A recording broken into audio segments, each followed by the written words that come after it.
किए कहले जे खाली मैसूर बंडाटा खाली मैदारे हुए अट्टारे टोटाल हेनी।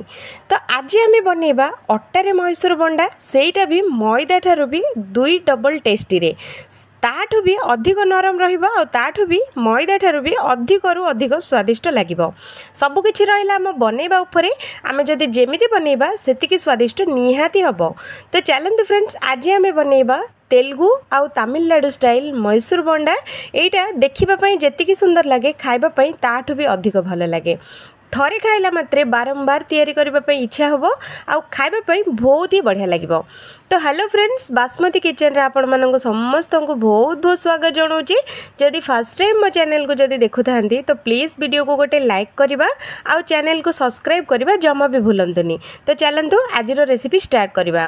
तो सबुठु प्रथमे नहीं जबा गोटे कप आमर अटा, 2 चामच एठी हमें दबा चाउल गुंड। चाउल गुंड दिया होची एइथिपई जे क्रिस्पीनेस अधिक आसीबो, तापरे हमर टेस्ट भी बहुत बढ़िया लागिबो। तो मुझे दे दूची गोटे कप दही, जो थे मापिकी नेबे अटा सेम से ही दही भी ये ऐड करेंगे। तो ये सबुतक बढ़िया से आम गोलेबा 2 ରୁ 3 मिनट पर्यंत आपको गोटे साइड रे आपको बढ़िया से फेंटिबा।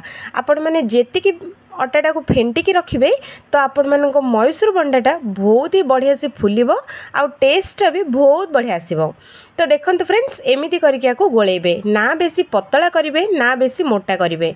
तो देखि परथुबे एमिति करके आपको पूरा बाड़े बाड़े बाड़े बाड़े बाड़े बाड़े ए बैटरटा को पूरा हमको मिक्स करिबार हची। चामच एठी टोटल यूज करंतुनी, जेतिकी पारिबे हाथ सेतिकी एठी गोलेबे। तो मुझे को बढ़िया से गोले सारी एटा रेस्ट पाई छाड़िया पड़ो 2 ରୁ 3 घंटा पर्यंत। तो ये मुझे 2 ରୁ 3 घंटा हो सारी फ्रेंड्स। तो देखंतु आमर बैटरटा पूरा पूरी फुली जाइए, देखिले ना। तो एमिति जदि फुलिबो तो आमर मैसूर बंडाटा बहुत ही बढ़िया लागिबो। तो चलतु आधे आम पकेबा किछि बड़ बड़ मोटा मोटा कटा होता पियाज आउ अधिक टिके पड़ो ये धनिया पत्र आउ एठी मु ऐड करुच्ची स्पेशल मसला, जो थरी कि मु छेचिची लंका जीरा आउ आमर अदा 3टा को मिसेकी छेचिदेबे। एठी आमे देदबा 2 चामच, तापरे मीठा सोडा ये निहाती अधिक लगे तो आधा चामच मीठा सोडा देदबा, स्वाद अनुसार लुण देदबा। दे सारा पर ए सबुतक बढ़िया से आम गोले नबा। तो देखिपरथु फ्रेंड्स, एठी भी सेम सेमिति 5 ରୁ 6 मिनट पर्यंत पूरा गोटे साइड ही आपको बुलेबे, बुले बुले आपको गोलेबे, 2 साइड जमा भी गोलेबेनी, नहेले मैसूर बंडाटा एते बढ़िया से आमर फुलिबनी आउ टेस्ट भी एते बढ़िया आसीबनी। तो सेइथिपई जेतिकी पारिबे गोटे साइड ही आपको मिक्स करिया पई निहाती ट्राई करेंगे। तो ये सब किछि रहिला मिक्स करिबारे फ्रेंड्स, आपण माने जेते बढ़िया से बैटरटा को मिक्स करेंगे आपण मानकर मैसूर बंडाटा बहुत ही टेस्टी बनिबो। तो देखंतु एमिति करके आपको गोलेबे, ना बेसी पतला ना बेसी मोटा, यार पूरा परफेक्ट कंसिस्टेंसी एमिति ही रखिबे। तो देखि पारथुबे। तो चलंतु एटा को साइड रे रखि दबा। मु तेल बसैछि, एठी मु डीप फ्राई करबी, सेलो फ्राई एटा हबनी। तो सेइति पई डीप फ्राई पई तेल बसैबा। तेल गरम हो सारा पर ओसारिया कढ़ई बसैबे। तो आमर जो मैसूर बंडा गुड़ाक बहुत बढ़िया बनब। तो ये तेल गरम हो कि ना गोटे चेक करवा, तापर सबुजक गोटी गोटी करके आम दबा। कढ़ई रे तेल रे जेतिकी आसीबो सेम सेतिकी ही दबा, आउ अधिक टोटाल देबानी। तो युड़ाक तेल रे पड़ला मात्रे ही देखि पारथुबे फ्रेंड्स, पूरा फुलिकी ऊपर को सांगे सांग भासुची, देखिले ना। तो आपण मानक जदि जेते बढ़िया से फेंटिबे आपण मानकर मैसूर बंडाटा सेतिकी फुलिबो आउ बहुत ही हल्का भी हो जिवो। तो देखंतु पकई सारा पर सबुतक ये आम एपट सेपट करके आपको बढ़िया से गोले गोले चामच रे एमिति आपको दबे दबे आपको बढ़िया से फुलेबा, पूरा भितर सिझिबार अच्छी। तो सेइथिपई आपको एमिति जाली चटुरे आपको दबेबे, तो आमर मैसूर बंडाटा बहुत ही भितर सिझिबो। तो सेइथिपई एमिति ही करंतु, आपण मानकर मैसूर बंडाटा भी बहुत ही परफेक्ट बनिबो। गैस रो फ्लेम टाकू मीडियम टू हाई रखिए, स्लो रे जमा भी बनइबेनी, नहेले मैसूर बंडा टोटाल हेनी।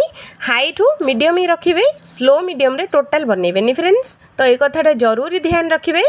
तो एगुड़ाक देखंतु एमिति आको एपट सेपट ही बुलेकी ही रहिबे, जोटा कि आमर चारिआडे पूरा सिझिबो, तापरे भितरटा भी बहुत ही स्पंज हो जिवो, एटा पूरा जालीदार बनिबो। तो चलतु तो देखते फ्रेंड्स आमर मैसूर बंडार कलर पूरा बढ़िया से आसी जापर बढ़िया से भी आमर सीझी सारी भितर पूरा सॉफ्ट लगे बाहर पूरा कुरकुरा लगे खावाई बहुत ही मजा आसीज। तो चलतु एगुड़ाक बढ़िया से आमर फ्राए हो गला ए सबुतक आम ए बाहर करवा तो देखापी बहुत सुंदर लगे। तो देखते फ्रेंड्स आज आमर मैसूर बंडा रेसिपी पूरा पूरी रेडी हो जाइए। यहाँ तेलुगु आउ तमिलनाडु रे बहुत ही खाती यहाँ दुकान रे भी बहुत ही मिले कारण यहाँ बहुत ही पसंद। तो प्राय लोग यहाँ मैदा रे बनाती किंतु आमे आज बनईचे अटारे सेटा भी मैदा ठू भी अधिक टेस्टी। जदि वीडियोटा भल लगे तो लाइक करवा और चैनल को सब्सक्राइब करवा जमा भी भूलंतुनी। एमितिका हेल्पफुल वीडियो और टेस्टी टेस्टी वीडियो आम चैनल रे डेली अपलोड हो तो आम चैनल को लाइक करवा और सब्सक्राइब करवा जमा भी भूलंतुनी। तो देखते फ्रेंड्स भितर पूरा सॉफ्ट होगी पूरा जालीदार होगी बाहर पूरा क्रिस्पी और कुरकुरा। तो देखिपे देखला मात्र ही आपण मैंने जानीपे जे मैसूर बंडाटा केमिति बनी थो। तो भल लगे निहाती थरे बनातु आशा करुचे वीडियोटा बहुत भल लगे। यार टिप्स रहिला दही दही सेम नेबे अटा सेम नेबे चाउल गुंड 2 चामच नेबे आको बढ़िया से गोलैकी 2 ରୁ 3 घंटा रेस्ट पे छाड़देवे तापर ही बनातु।